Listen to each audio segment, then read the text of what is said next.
Like, how much would you say y'all have done in water sales alone? Like in the millions or Yeah, 100,000? last year we did 10 million on water, just water. 10 million Yeah, on water. just on water.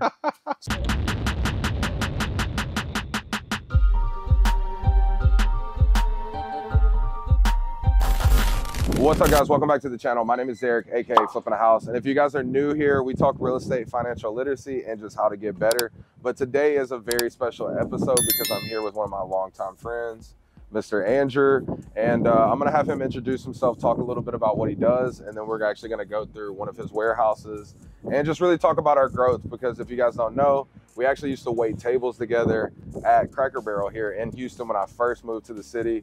But yeah, can you tell people a little bit about who you are and what you do? Hey guys, my name is Andrew, CEO of Three Tunnel Enterprise. We're a third-party online seller. We specialize in heavy and bulky goods along with professional pest control products. We deal a hell of a lot with trucks and box trucks and logistics, and that's about That's the majority of it. Yeah, that's the majority of it. The thing that I want to sum up and touch base on is that he's doing a lot of volume on Amazon and now even outside of Amazon because you guys have built up such a business. I know when we had first left Cracker Barrel, you know, you were doing the book sales. What made you kind of transition out of the book sales? What was the good and the bad of that? And how did we get to where we are? There wasn't enough money in the books, so I just got out. Gotcha. And when I say books, guys, I don't mean like a couple books. Like I'm talking like, yeah, like 18-wheeler filled with like used books, yeah, like straight from Goodwill, out of the donation box. And so you guys realized you weren't really making money. Yeah. What was the next step that you took? The next step we took, you know, I probably shouldn't say, but we got into, you know, drop shipping on Amazon. We learned the hard way that, you know, we probably shouldn't have done that. I got you. But yeah, it was a good lesson. That led us into the next steps of what, you know, what led to this here. Yes, got you. Yeah. Where now it seems like going through talking in the warehouse, like you said, it's more of a logistics business. Correct. Than it is an Amazon Yeah. business, which is great because there's a lot of money in it if Yeah. you learn how to work out your systems, which Yeah. we can talk about. But let's go inside, guys. Let's take a look around. And then I'm going to ask Andrew some more questions and just really get into the nitty gritty of his business, how he makes his money, and how we went from waiting tables to this big warehouse. All right, guys, so we're inside here, and this is what is considered a flex space. Now, the thing that I love about this and why I wanted to come visit too is because when I think of investments and new development, this is something that I actually want to get into. And why it's called a flex space is because we have an office here and a warehouse there. For a lot of e-com businesses and things of the nature as we get into this newer gig economy where people can work in an office and also need warehouse space. But yeah, if you want to give us a tour of the inside and just Sure. the warehouse. Come on in. So we got the main area here. That Christmas tree stays up all year. We just change out the ornaments. Right. But yeah, this is kind of our main conference. This is where we have our meetings. We have the TV that we can connect to the laptop. So if we want to throw something on, we can do that. Whiteboard to brainstorm and put up, you know, ideas and like, you know, what we need to do next, big stuff. And then we got that board. That board is basically what we go off of. These are all the states that, you know, we're currently operating in, and the people that are responsible for each of the cities / you know, states. This is kind of our, you know, our master board that we go off of, and yeah, that basically has everything we need, like in a snapshot. Nice. And yeah, and if we make our way through here, we kind of have, you know, like a collage of, you know, deliveries that we've done.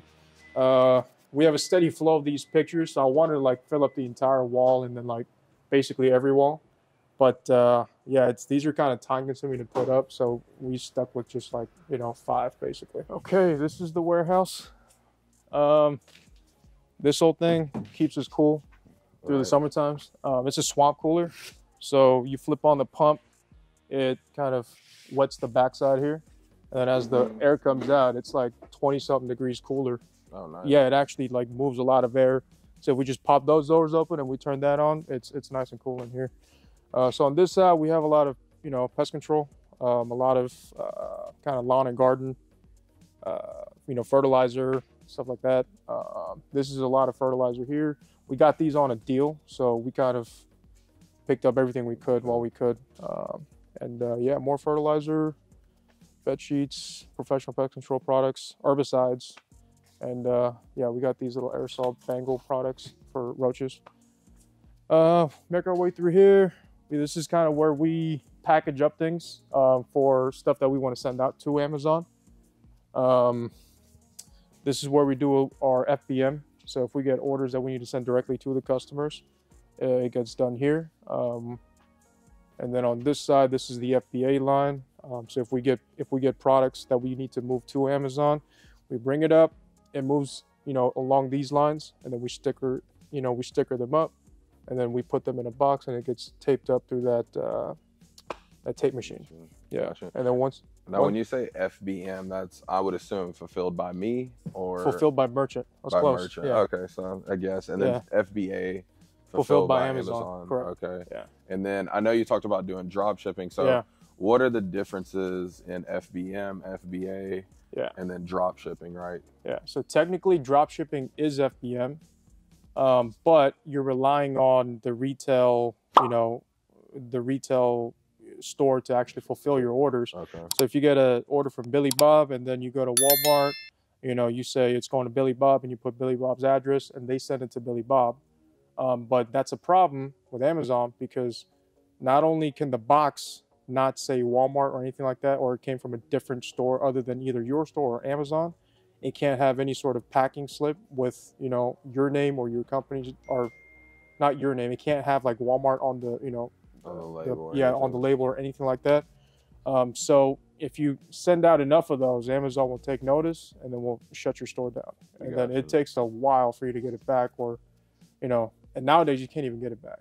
They changed the rules so that if you are caught with drop shipping, they have this, it's kind of like new stance that if you're caught drop shipping, you're never let on. You're never let back on Amazon to sell it. So they're trying to get rid of drop. Yeah, they're trying to get rid of drop shipping. It's causing too much confusion. Yeah, I mean it serves no kind of purpose as far as like how things are supposed to move. Customers aren't getting the best deal because they could have just gone to Walmart. And then, if you order from Amazon, it says Walmart on it. It's just, doesn't make sense. It doesn't make sense. Yeah, it's not good for the brands. Whereas if it's FBA, Amazon, they have those contracts. They fulfill that order. Correct. Everything goes strictly through Amazon. It'll have Amazon shipping label. It'll have Amazon shipping label, Amazon packing slip, Amazon box, and everything. Everything. Yeah. Gotcha. So I spoke with Nestle, somebody from Nestle. I don't think we carry Nestle in this particular warehouse, but I spoke with Nestle. They straight up laughed, said, hey, you're going to make $1 a pallet, a penny a pallet. There's not enough money. We're not going to sell to you. I said, okay, that's fine. So we started sourcing water from different sources. So if we take products, for example, nowadays, so if we talk about capitalism, right? If you're doing exactly what other people are doing, you're going to get the exact same results. So you're not really competing much. You guys are just doing the exact same thing. So I was thinking differently, saying, hey, we're going to, instead of delivering like hundreds of miles away, we're going to cut that down into like tens of miles, like 5 miles even. So that's what I wanted to figure out. And then if you start doing that, you're not competing on the product or, or anything like that. You're competing on like how well or how short of a distance can you cut that down into. Instead of saying, my water's going to be, this price, it's the cheapest. Now you're just competing on price. You're eating up your own margin. So we decided, it's like, hey, there's already X amount baked in for logistics for water because it's just big and bulky. How could I cut into this so that I could offer people the price, at a lower price point and still deliver it way quicker than everybody else. So yeah, a lot of people didn't believe that I could make a margin off of selling water, but I mean, it's gotten me here. So there's definitely, Like how much would you say y'all have done in water sales alone? Like in the millions or 100,000? Yeah, last year we did 10 million on water, just water. 10 million Yeah, on just on water. So we ended the year last year at 15 million. What's scary / crazy this year is going to be, we're already on track to more than double last year.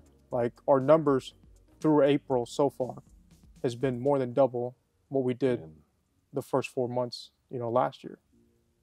Yeah, so it's been, and a majority of that is it's water. Been nutty, yeah, because it's like a brand new industry that no one's really tapped into, and we happen to get it to them at the cheapest possible rate. Like, if you try to deliver this any cheaper than us, you're gonna have to open up your own water plant and then just figure out how to deliver it to people. Yeah. Like, it's cheap. So the question I have, like, just taking it back, right? Because we both, my journey was Cracker Barrel to a couple other restaurants, to going to a seminar, to getting into real estate.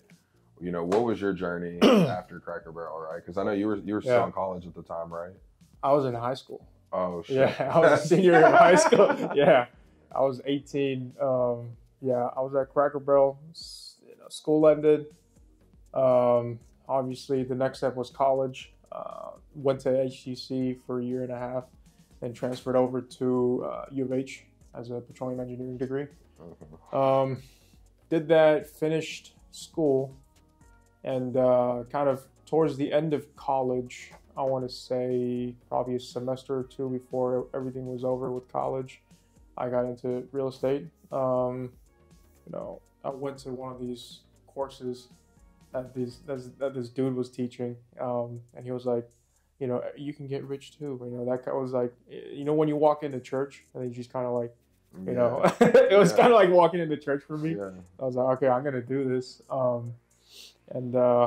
got into it with two of my other friends at the time.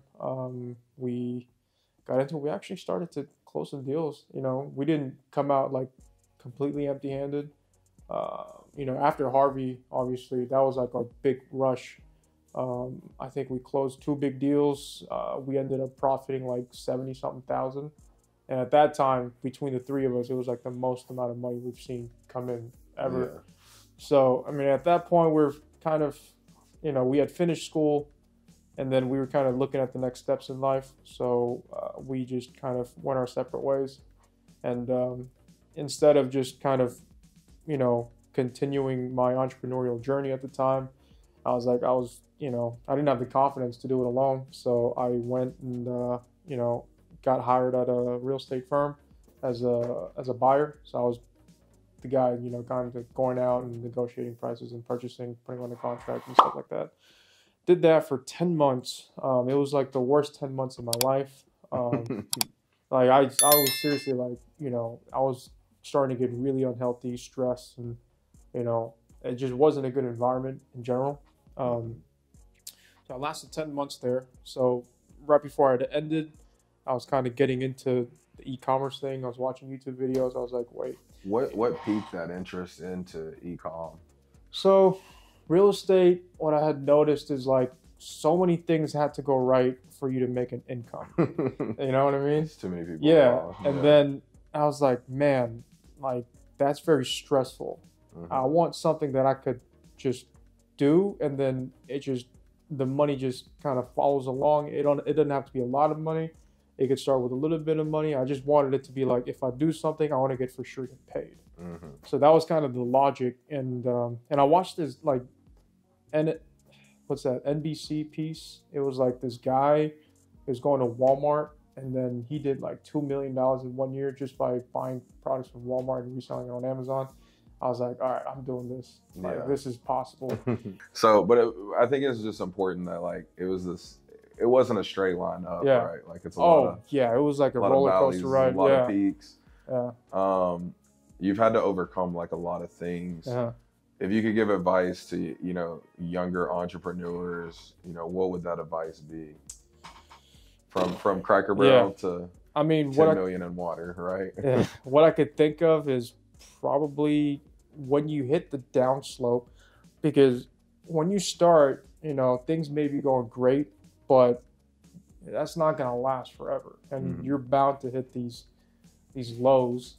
Just be ready to work and just don't give up at the first chance of you like, oh, this is trouble. Like really just figure it out, pivot, and then push forward, or you're not going to last, because there are people that are willing to give up everything, that are willing to figure it out to, make it through that.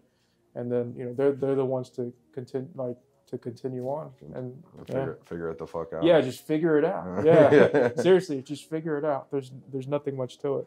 Yeah. And I think that's very important though, because like you said, it wasn't just like you had to support yourself, right? Yeah. It's like you had to take care of your parents, which, seeing your dad here working and like knowing that he has stable income and you're taking, I'm sure that's very, it's definitely a big motivator, right? And, same for me. I moved here to live with my dad. Then he Mhm. passed away. I didn't have anybody, right? I just Yeah. had to figure it out. Mhm. And I mean, it's been the same with real estate, right? Last year was great, and then the last 5 months we've taken a lot of losses, right? But we're figuring it out, right? Yeah. Like that's the beautiful part about being an Yeah. entrepreneur.